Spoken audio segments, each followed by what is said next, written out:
Rowe had reviewed over 200 species profiles in his career as a Dominion observer, and not once had he felt the need to double-check a file. But the entry for species 4117, listed as human provisional, made him tap the screen 3 times just to be sure it was real. Class 7 Death World Origin. Atmospheric composition laced with a corrosive gas they breathed willingly.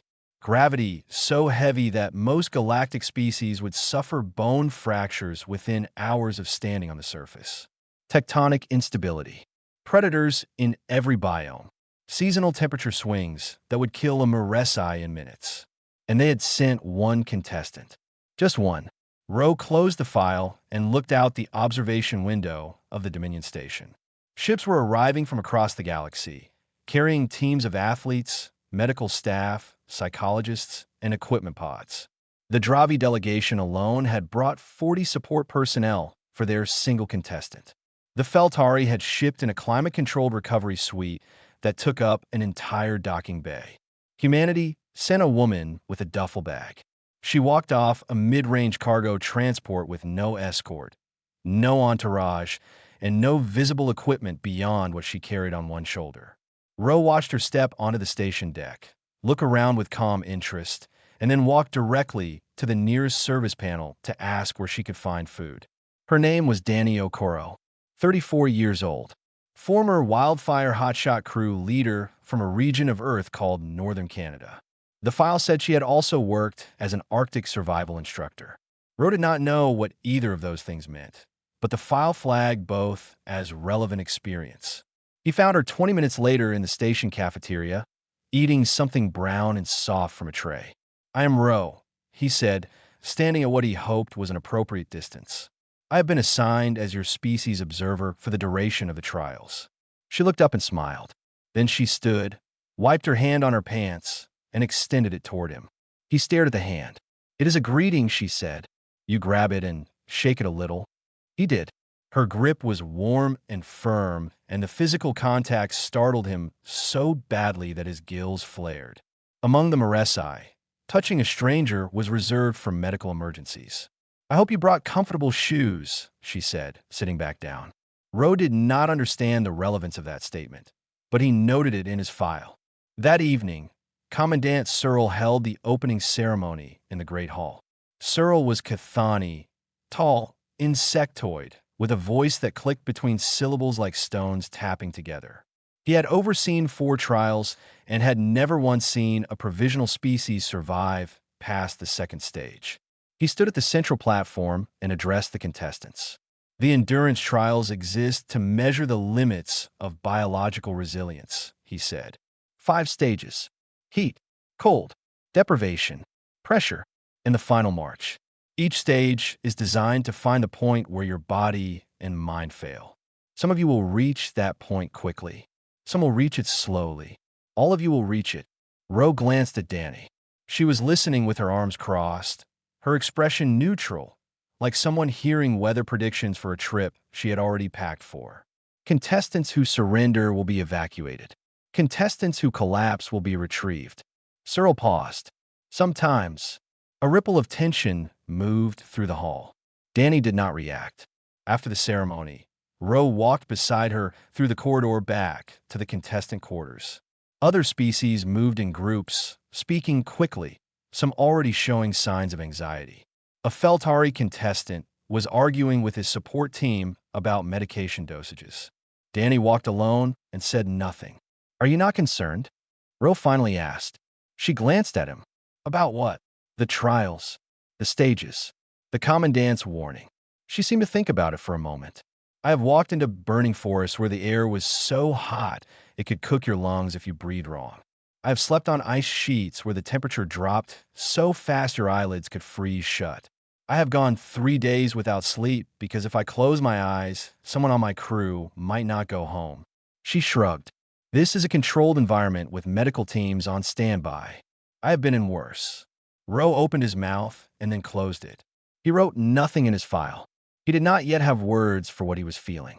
In his private office aboard the station, Commandant Searle reviewed the contestant list one final time. His assistant flagged the human entry. Provisional species, the assistant said. First entry.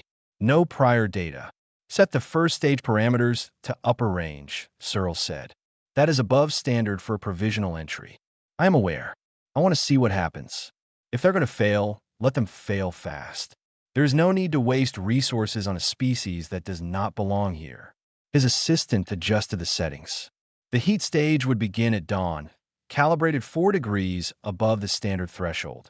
Searle looked at the humans file one more time. A single contestant.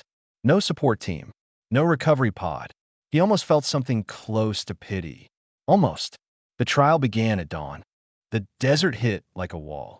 When the chamber doors opened and the contestants stepped into the heat stage biome, the air itself felt solid. It pressed against the skin, pushed into the lungs, and sat there like something alive. The temperature display on the observation wall read 58 degrees Celsius, but for most species in that room, the number was meaningless.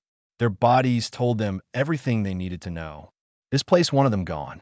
42 species had entered the trials. Within the first 90 minutes of the heat stage, 6 had already activated their emergency beacons. A Feltari contestant collapsed at the 2-hour mark, his cooling implants overwhelmed by the sheer volume of thermal radiation bouncing off the sand floor. His support team extracted him on a hover stretcher, his body wrapped in emergency gel packs. Rowe watched from the observation gallery above the biome. The gallery was climate-controlled, thankfully, but even through the glass he could feel the faint warmth radiating upward. He found a human on his tracking screen and zoomed in. Danny Okoro was walking. Not running, not sitting, not searching for shade or conserving energy in a huddle like the Verati contestants in the far corner. She was walking at a steady, unhurried pace across the sand, heading in no particular direction, as if she had somewhere to be but was in no rush to get there. She had stripped down to a thin base layer. Her outer gear was folded neatly inside her pack. She had taken a cloth from her supplies, soaked it with a careful amount of water from her ration, and tied it around the back of her neck. Every 20 minutes, she re-wet the cloth using the same measured pour. Rowe leaned closer to the screen. Something was happening to her skin. It was glistening. He flagged the medical team. Is the human injured? There appears to be fluid loss across her entire surface. The medical analyst glanced at the readout and shook her head. That is a cooling mechanism. They call it sweating. The fluid reaches the skin's surface and evaporates, pulling heat away from the body. Rose stared. Their bodies leak fluid on purpose, continuously under thermal stress. It is surprisingly efficient. He wrote it down. He underlined it twice. By hour 4, 18 species had withdrawn or been extracted. The biome floor was scattered with abandoned gear, and the faint scorch marks where emergency beacons had fired. The remaining contestants had spread out, each finding their own method of endurance. Some species had biological advantages: thick hides, internal heat sinks, reflective skin. Gellin, the Dravi contestant, moved with confidence. His dark reptilian scales absorbed the heat and redistributed it through a network of subcutaneous channels. He was built for this. He passed Danny somewhere around the 4-hour mark and glanced at her the way someone might glance at a piece of furniture. Not worth attention. Not a threat. Danny did not look up. She re-wet her cloth, took a small sip of water, and kept walking. By hour 6, the field had thinned to 23. Rowe noticed something in the data that made him pause. Danny's water consumption was lower than any other contestant still active. She was not just surviving. She was rationing with a precision that the survival analysts on the observation team had started tracking independently. She is treating the water like a tool, one of them said. Exact amonetese. Exact intervals. She has calculated how long she needs it to last, and she is holding to that calculation without deviation. Ow, Rowe asked. Practice, the analyst said. This is not her first desert. At the 6-hour mark, Commandant Searle gave an order from his command station. The temperature increased by 4 degrees. No announcement. No warning. The environmental systems simply pushed harder, and the biome got hotter. 2 more species collapsed within minutes. A Karathi contestant, who had been performing well, suddenly sat down in the sand and did not get up. His body had reached its thermal ceiling and simply shut down. The extraction team moved in. Ro watched Danny on the screen. She paused. She looked up at the sky, or rather, the simulated sky projected across the biome ceiling, as if she could feel the change. Then she adjusted her cloth, took a slightly smaller sip than before, and kept walking. She was humming something. The audio sensors picked it up faintly, a low melody with no words, repeated in a steady rhythm that matched her footsteps. Ro did not recognize it. He flagged it as a behavioral note. Gillen was still moving, but slower now. His scales had shifted to a lighter shade, a sign that even his heat management was being pushed. He was no longer glancing at other contestants. His focus had narrowed to the ground in front of him. By hour 8, the heat stage ended. 21 contestants remained. Danny Okoro was among them. She had not stopped walking for the entire 8 hours. She had not spoken to anyone. She had not asked for help, requested information, or shown any visible sign of distress beyond the steady, deliberate sweating that Ro now understood was her body doing exactly what it was designed to do. Ro sat in the observation gallery for a long time after the stage ended. Then he opened his report file and began typing. First stage complete. The human appears to be uncomfortable but functional. He stared at the word functional. It felt insufficient. It felt like describing an ocean as damp. He submitted the report anyway. The cold did not creep in. It arrived all at once, like a door slamming shut on everything warm. When the second stage biome activated, the temperature dropped to -40 degrees in under 3 minutes. The air turned sharp. Breath became visible. The ground, which hours earlier had been blistering sand, was now layered with dense ice and hard-packed snow that crunched under every step. For species that had just survived 8 hours of extreme heat, the reversal was devastating.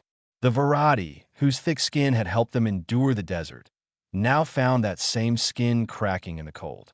Their biology had no rapid adjustment mechanism. 2 of their 3 remaining contestants surrendered within the first hour.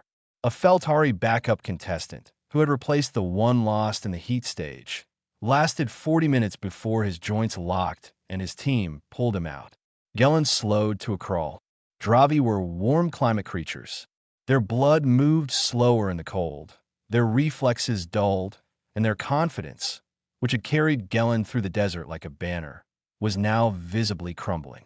He wrapped himself in the provided thermal materials and sat against a wall, conserving what body heat he could. Danny Okoro opened her duffel bag. She pulled out layers. Not many, but the right ones. A base layer she had already been wearing. A mid-layer made of something dense and insulating. An outer shell that blocked wind. Gloves. A head covering. She dressed in under 2 minutes with the kind of speed that came from doing it hundreds of times before in places where being slow meant losing fingers. Then she started building. The biome provided raw materials, panels, insulation blocks, simple tools. Most contestants ignored them or did not understand their purpose. Danny grabbed 4 panels, set them in a triangle shape against a wall, and began packing snow against the outside edges. Within 20 minutes, she had a small, enclosed shelter with a narrow entrance that blocked the wind. Ro watched from the gallery with his mouth slightly open. He activated his communicator. What is she doing with the frozen water? Insulation, the survival analyst replied. Packs snow traps air. Air resists temperature transfer. She is using the cold itself to protect against the cold. Ro wrote that down. He had stopped underlining things because he was underlining everything. Danny sat inside her shelter, ate a small portion from her rations, and waited. Her body temperature, according to the monitors, dipped slightly and then stabilized. She was not comfortable, but she was controlled. Gelen barely qualified for the next round. His body temperature had dropped dangerously low before the stage ended, and the medical team had flagged him for observation. He said nothing when he passed Danny on the way out of the biome. He did not look at her, but Ro noticed that his hands were shaking, and not just from the cold. 14 contestants remained. The deprivation stage began 6 hours later with no recovery period. Contestants were placed in individual featureless rooms. White walls, white floor, white ceiling, constant low-level lighting that had no source. No food, no water, no sound, No stimulation of any kind. The room was designed to strip away every external anchor a mind could hold on to. The clock was set for 72 hours. By hour 12, the psychological monitors began flagging distress signals across multiple species. A contestant from the Rezhadi started pacing in tight circles. A Karathi began talking to someone who was not there. At hour 18, a Dravi backup contestant started screaming, a high, sharp sound that the monitors picked up even through the soundproof walls, and was extracted shaking and unresponsive. Ro pulled up Danny's feed. She was sitting on the floor with her legs crossed, her hands resting on her knees, her eyes closed. She was not moving. The monitor showed her heart rate had dropped to a slow, steady rhythm.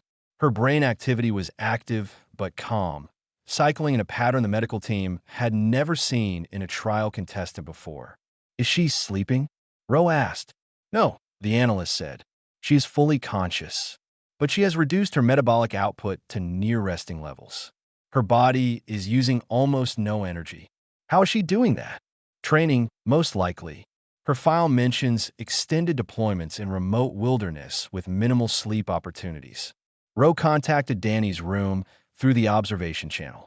He was not supposed to, but he could not help himself. How are you managing this? Her voice came back flat and steady through the speaker. Fire season. 18-hour shifts. Sometimes you cannot sleep because if you do, someone on your crew might walk into a burnover zone without backup. So you learn to rest without sleeping. You shut down what you do not need and keep the important parts running. That sounds difficult. It is, but you get used to it. At hour 48, 9 contestants remained. At hour 67, 2 more had surrendered, not from physical failure, but from the silence. Their minds could not handle the emptiness. One of them told the extraction team that the room had started breathing.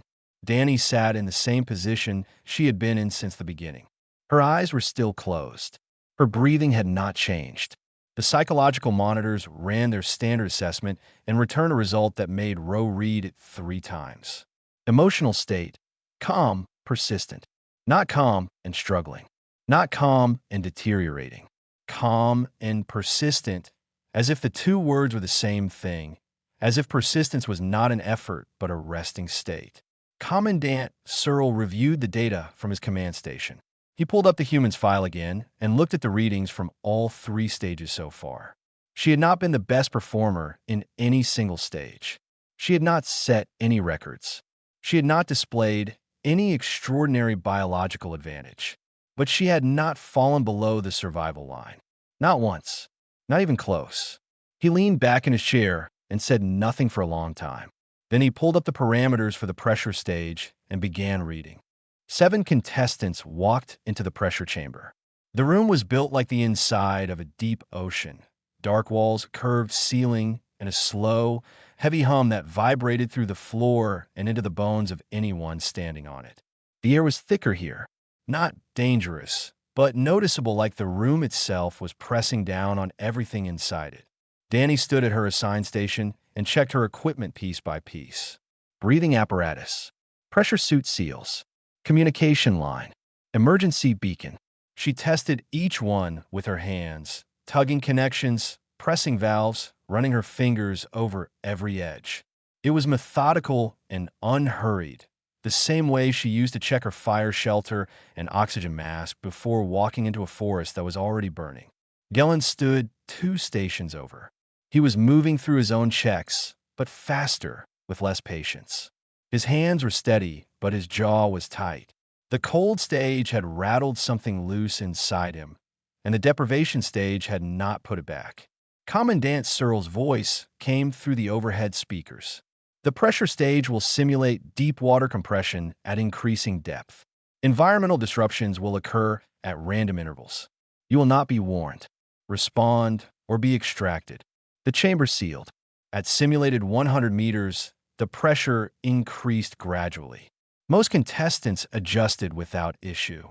Their suits compensated, their breathing steadied, and the monitors showed stable readings across the board. At 200 meters, 2 contestants began showing elevated stress markers but remained functional. At 300 meters, the lights went out. Total darkness. No warning. No transition. One moment, the chamber was lit in cold blue, and the next it was black, the kind of black that pressed against the eyes and made the brain start inventing shapes. Two emergency beacons fired within seconds. Two contestants decided that darkness at 300 meters of simulated ocean pressure was beyond what they were willing to endure. They were extracted quickly, their suits inflating as the recovery system pulled them upward and out. Five remained. Ro leaned forward in the observation gallery. The infrared feed showed Danny standing perfectly still in the dark. Her hands were at her sides. Her heart rate had increased. The monitors confirmed it, but her breathing remained controlled. She was not panicking. She was waiting. After 90 seconds, backup lighting activated. Dim, red-tinted, barely enough to see. Danny looked around, confirmed her surroundings, and returned to her station. At 500 meters, the second disruption hit. A pressure seal on the far wall of the chamber began leaking. Not catastrophically, a slow, steady hiss that grew louder as the simulated depth increased. The leak was designed to force a response. Fix it or the chamber would eventually destabilize. Gillen was closest. He stared at the seal for 11 seconds. Ro counted. 11 seconds of a Dravi champion standing motionless while a leak hissed louder and louder, his body frozen between action and paralysis. Then he moved, reaching for the repair kit mounted on the wall beside him. Danny was already at her own section. A secondary seal on her wall had also begun to fail. Smaller, quieter, but real. She pulled a strip of adhesive compound from her kit, pressed it over the leak, and reinforced it with a bracket she'd bent into shape using the tools provided. The entire repair took less than 40 seconds. Ro asked the medical team what was happening inside her brain. They showed him the cortisol levels. Elevated. Noticeably elevated. She was afraid. The chemicals in her blood confirmed it. But her heart rate, while higher than resting, was within what the analyst described as a functional working range. Her hands were not shaking. Her decision-making speed had not decreased. Humans have a concept called stress inoculation, the medical analyst explained. They expose themselves to controlled fear repeatedly until the fear response no longer disrupts function. They do not eliminate the fear. They learn to work inside it. They train themselves to be afraid and functional at the same time. Rose said, yes. He did not write that down. He just sat with it. At 800 meters, the final disruption hit. A cascading failure in the environmental controls, loss of backup lighting, a sudden temperature drop, a pressure spike that made the walls groan. Three things at once, layered on top of each other, designed to create the one thing the pressure stage was built to test. Panic. One more contestant activated their beacon. Another began hyperventilating so severely that the medical team extracted them remotely. Danny was talking, out loud, alone in the dark with the walls groaning around her and the pressure climbing. She was speaking in a calm, steady voice. The audio feed picked it up. Seal check. Breathing check. Suit pressure is holding. Temperature dropping, but within range. Focus on the next task. One thing at a time. She was walking herself through it, step by step, as if she were teaching someone who was not there. As if she had done this before, stood in a collapsing environment and talked herself through the process of not dying, one task at a time, one breath at a time. The chamber stabilized. The lights returned. The pressure stage ended. For contestants remained. Danny, Gellen, a Rezhadi contestant named Sul, and a quiet, four-armed Varini who had barely spoken since the trials began. Gellen stood near the exit, his suit still sealed, his breathing still fast. He looked at Danny, not the way he had looked at her in the desert, with dismissal and disinterest. Not even with respect, exactly. He looked at her with uncertainty. The kind that comes when you realize the thing you dismissed might be the thing that outlasts you. Danny pulled off her gloves, rolled her shoulders, and walked out of the chamber without looking back. Ro followed her on the tracking feed and said nothing. He had run out of ways to describe what he was watching. On the observation deck, Director Amel, the human diplomatic attaché who had been watching every stage in silence, unclenched her hand for the first time in 4 hours. 2 stages down. 1 to go. 200 kilometers. Citerra shift. No assistance. No rest stations. No merci. The final march began at the edge of a sand plain that stretched to the horizon under a pale, artificial sky. For contestants stood at the starting line, Danny, Gellin, Sol the Rezhadi, and the silent Varini whose name Ro had finally learned was Pale. Commandant Searle delivered the briefing through the overhead system. The terrain will change every 30 kilometers. Sand, ice, jungle, rock, swamp, open water. You must cross all 6. You must finish within the time window. There is no optimal strategy for all terrains. That is the point. The starting signal fired. Pale surged forward immediately, his 4 arms pumping as his long legs ate up the sand. Sol followed, moving in quick bursts of speed that his species was known for. Gellin started strong, his reptilian body low to the ground, legs driving hard. Within 10 minutes, all 3 had pulled ahead of Danny by a significant margin. Danny walked. Ro watched from the tracking drone feed.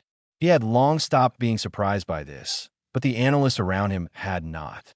She is losing ground, one of them said. At this pace, she will fall outside the time window before the halfway point. Ro said nothing.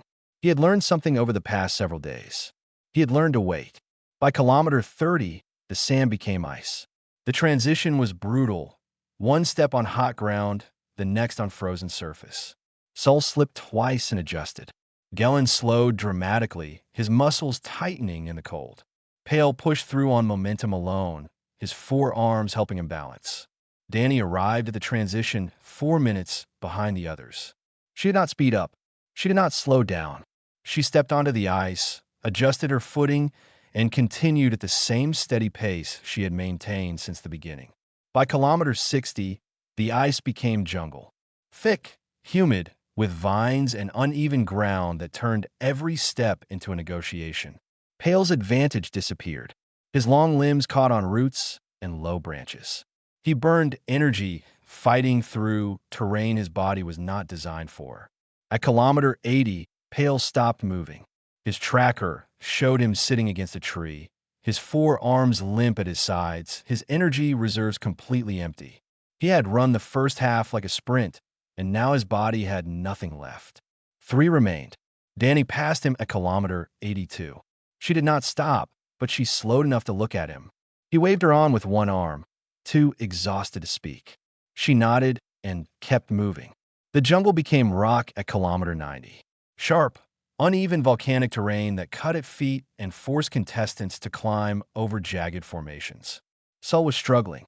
His species was built for flat, open ground, and the constant climbing was draining his strength faster than the deprivation stage had. At kilometer 110, Sol activated his emergency beacon. He sat down on a rock, looked up at the artificial sky, and simply stopped. 2 remained, Danny and Gellin. They were nearly side by side at kilometer 120. Gellin moved in bursts, fast, powerful strides that covered ground quickly, followed by pauses where he stood still, breathing hard, waiting for his body to recover. Danny moved in one unbroken line, slower but constant, a rhythm that had not changed since the first step. Ro was no longer taking notes. He had set down his datapad and was simply watching the feed. Around him, the observation gallery had gone quiet. Even the analysts had stopped talking. The rock became swamp at kilometer 150. Thick mud, waist-deep water. Every step required effort, and every pause meant sinking deeper. Gellin's powerful legs drove through the muck, but the resistance was enormous. His breathing became ragged. His pace dropped. Danny was limping. The rock terrain had done something to her left leg. A strain, maybe a deep bruise. The medical monitors flagged it as a soft tissue injury. Not dangerous, but painful. She adjusted her stride, shifted her weight, and kept moving. She did not stop. She had not stopped once during the entire march. At kilometer 170, the swamp gave way to open water, a wide, shallow channel that had to be crossed on foot. The water was chest-deep and cold, and the current pushed against every step. Gellin entered the water and made it halfway before his legs locked. Not a cramp, not an injury, His muscles had simply reached the end of what they could give. He stood in the water, unable to move forward, unable to go back, his body rigid with exhaustion. Danny reached him 2 minutes later. She looked at his face, at the tension in his jaw, at the way his eyes were wide and unfocused. As she grabbed his arm and pulled, he was heavier than her, much heavier, but she braced her feet against the bottom and hauled him forward one step, then another, then another. He found his footing and began to move again, slowly, leaning on her shoulder. "Why?" he said. His voice was barely a whisper. "Because you're not my enemy," she said. "The terrain is." They crossed the water together. On the other side, the ground turned solid and flat, the final stretch. 30 kilometers of open plain leading to the finish. They walked side by side for 29 of those kilometers. Neither spoke. Neither needed to. At the final kilometer, Gellin slowed. It was small, almost invisible, a half-step reduction in pace that let Danny pull ahead by a body length. Then 2, then 5. She crossed the finish line 11 seconds before him. She did not celebrate. She stood at the line, turned around, and waited for him to cross. When he did, she offered her hand. He took it. On the observation deck, Director Amel exhaled. It was a long, shaking breath that she had been holding, it seemed, for the entire 6 days of the trials. Roe watched the feed for another minute. Then he closed his datapad, leaned back in his chair, and stared at the ceiling. He had come here expecting to document a failure. He was not sure what to call this instead. The central hall of the Dominion Station had never been this quiet during a closing ceremony. For contestants had finished the trials. Out of 42 species, for had made it through all 5 stages: heat, cold, deprivation, pressure in the final march. They stood on the platform in the middle of the hall while hundreds of delegates, observers, medical staff, and diplomats watched from the tiered seating above.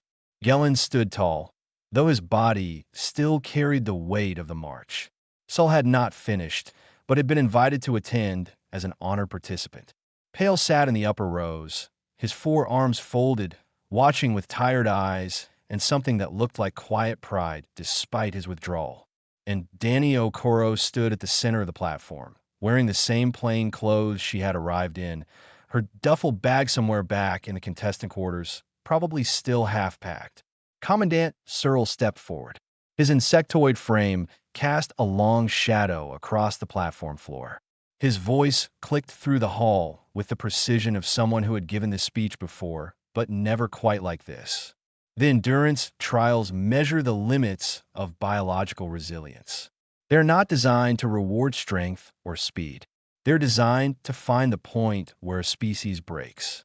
He paused. This cycle, 42 species entered. For completed all 5 stages. 1 species entered for the first time. He turned to Danny. The human contestant did not achieve the highest score in any individual stage. She was not the fastest, the strongest, or the most biologically suited to any single environment. In the heat stage, she ranked 9th. In the cold stage, 5th. In the deprivation stage, 3rd. In the pressure stage, 2nd. In the final march, 1st. He let the numbers settle over the hall. What separated the human was not excellence in any one area. It was the absence of collapse in all of them. She never fell below the survival threshold. Not once. Not in any stage. The performance analysts have described this as persistence endurance, the ability to remain functional across all conditions by refusing to stop. A murmur moved through the hall. Delegates leaned toward each other. Data tablets flickered as species representatives pulled up the same numbers Searle was quoting. Searle looked at Danny directly. The trials traditionally end with a question. It is the same question asked of every first-place finisher. What kept you going during the worst moments? Danny looked out at the hall. Hundreds of alien faces looked back at her. Species she had never seen before. Civilizations older than her entire world. She was quiet for a moment.